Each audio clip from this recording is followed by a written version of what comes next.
Hello everyone, my name is Dhruv Tomar and I am a legal intern at LEXIS and Company.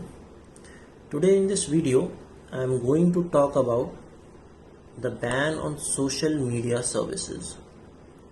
So as we all know, social media services are now a part of our daily lives, especially if we count some of these apps like WhatsApp, Instagram, Facebook. These are really become the part of our daily lives. So how do people use them? So as we all know, some people use them for entertainment purposes. Some percentage of people use them for their side hustle or some part-time jobs, and for some percentage of people, these apps also help them to earn their daily breads. As we all know that day by day our world is going towards digital. Everything is getting digitalized. So let us discuss quickly that how important these social media services are to us, and does their ban affect us? So as we know that the government's threat to ban social media apps, which is for not complying with the new local guidelines, and according to the government, these apps which are not complying are as damaging to the country as they are damaging themselves only.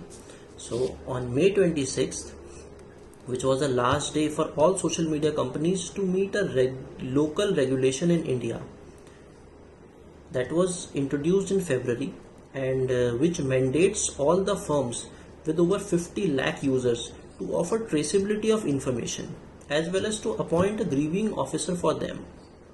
Now, as we fail to follow the regulation, that ban will not occur in India, just like they were mentioned in the headlines, but yes, it will result in an intermediary loss, which means Facebook, Twitter, or other social platforms like this can be criminally liable for any content deemed illegally on their platforms, or also for loss or breach of privacy of data for their users.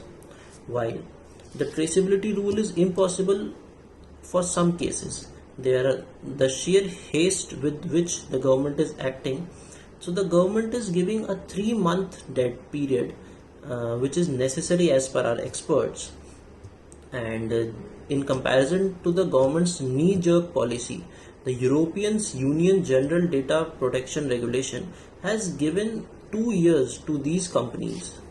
So now, as US is doing such a great job for giving 2 years, I think our government should also extend the deadline which is set for these companies.